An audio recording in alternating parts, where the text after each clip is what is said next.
right, so let's start off with something simple. For those who don't know, what is 4-H all about? So first off, 4-H is about developing productive and self-assured youth development, adults. It teaches about knowledge, leadership, being able to be a good citizen, as well as any personal development. It also does a lot of, the mission of 4-H is about raising awareness about agriculture, because it's not a topic that's much talked about, especially in urban areas. But the vision of the program is also to empower, to make a positive change for youth. So pretty much youth development to being able to make a change in their community. That's pretty much a basic summary of what 4-H is.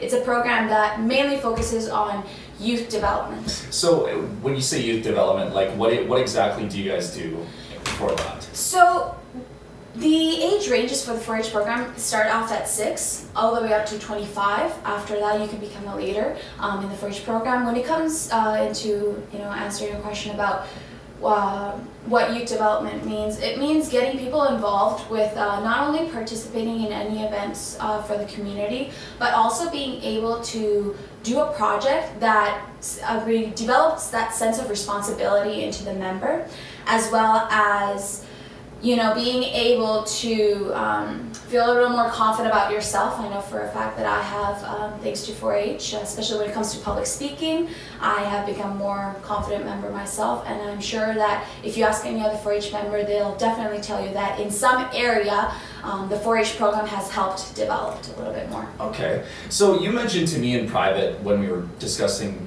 doing this interview, you guys do projects. Mm-hmm. What exactly are these projects? So like I said earlier, the age range for 4-H is 6 to 25. From 6 to 8, the project is called Clover Bud. Here they start to get a little taste of what the 4-H program is. Each project has different units. And the projects under the 4-H BC ministry, they fall under 4 main categories. The first one is community engagement and communication. An example for a project here is adopted grandparent. Basically what happens is you learn about your community more through a grandparent that you adopt, and then you start developing more sense of citizenship. Next, you have science and technology. That's another category, and this one is has, I think, 2 main projects. One of them is small engines, which is 2 to 4 cycles. Basically here, the youth or any member that wants to do it starts learning, how small engines work. Next, the third category is environment and healthy living. This is one that I've always wanted, but I didn't get the opportunity to. Pretty much they learn about how, the nature appreciation, and also how to live outside of an urban area or a small town. And finally, this is the big one, this last category, is sustainable agriculture and food security. Here is where all the animal projects fall under. For example, the honeybee, beef, dairy, swine, all of these projects fall under this main category. So these are pretty much the projects. And because of that age range, you have 9 to 13 is a junior. A junior, that's, they have different levels, different judging styles, or whenever a judge is ranking them, it's different. Then from 13 all the way up to 21, you got the seniors. This is the more kind of advanced, people might say.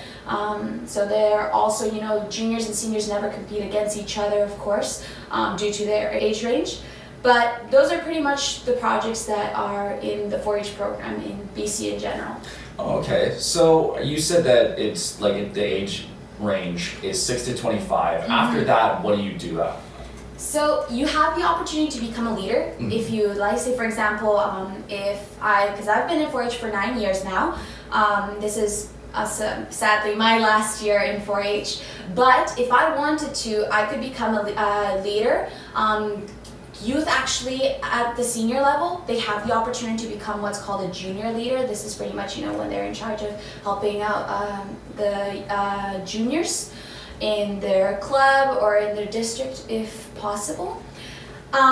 But afterwards, you still have opportunities to be involved in the program. You know, in the 4-HBC website, they do provide activities for adults, so 4-H for adults, as well as any further opportunity to even create your own club if your district doesn't have one, or even stay in the program by helping other clubs, you know, if you want to continue to get involved. So there's definitely other ways that adults 25 and up can get involved.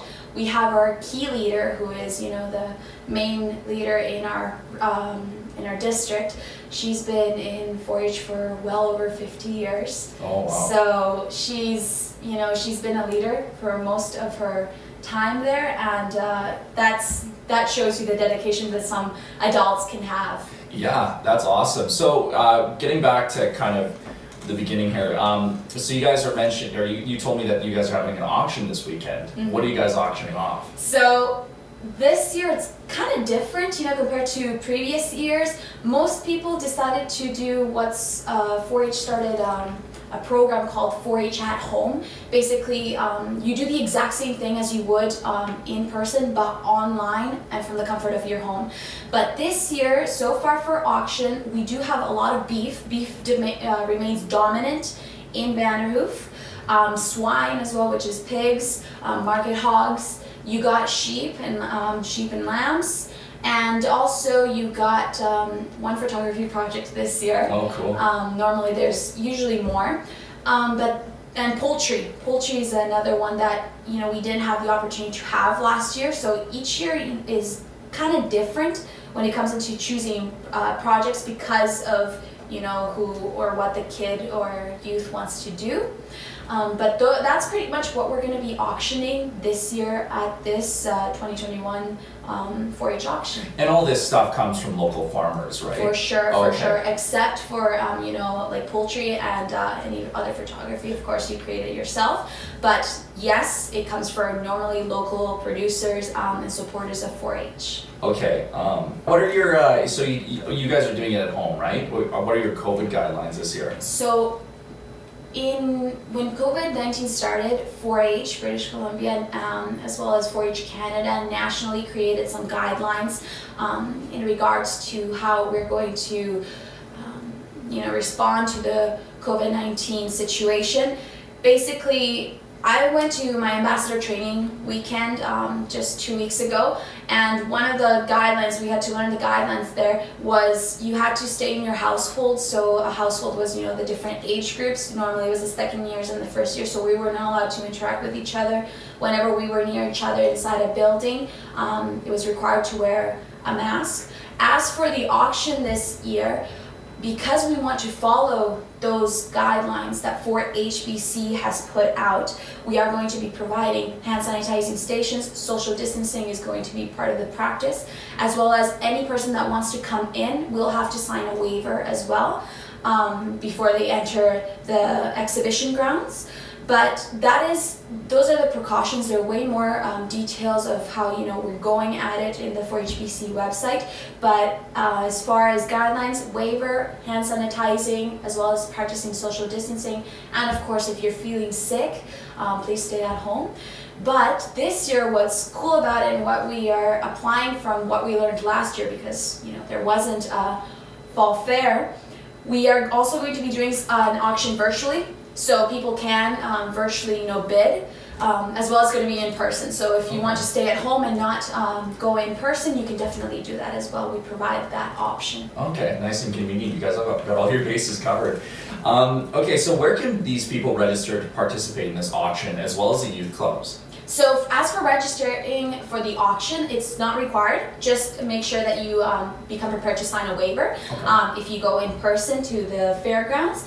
And as for any programs or even joining 4-H, there are a few programs that do not require for you to be a 4-H member. So one of these, for example, is one that's active right now. It's called Field to Fork.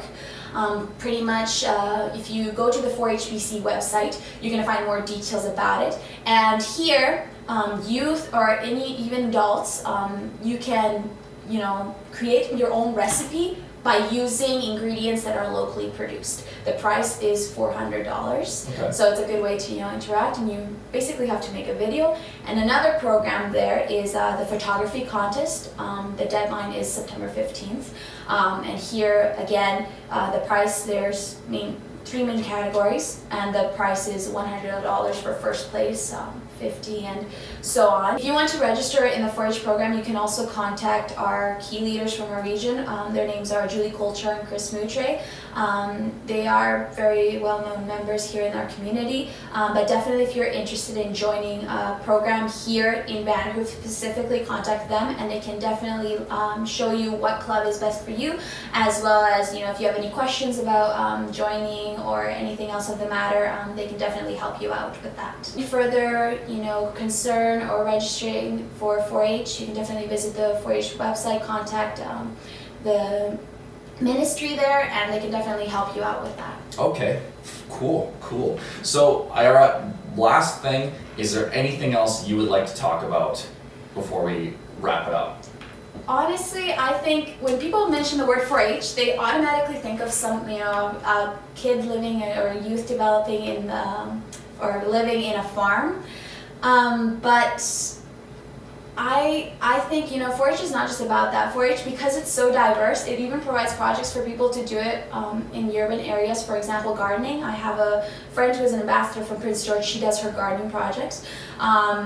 Photography is another one. So 4-H provides a variety of different options that can pretty much be done anywhere, as well as giving all youth, all adults that sense of participation in as well, so they can feel welcomed. They're not excluded, because 4-H is not just about raising animals. It's about being able to become responsible with whatever project you choose, and being willing to even in the future help others as well. That's the main goal of 4-H. They want to be able to, like I said earlier, they want to be able to provide youth with the opportunity to become leaders, as well as being an example for what not only being a leader is, but also what being a good citizen is as well. So 4-H is open to all ages, all genders, absolutely everybody,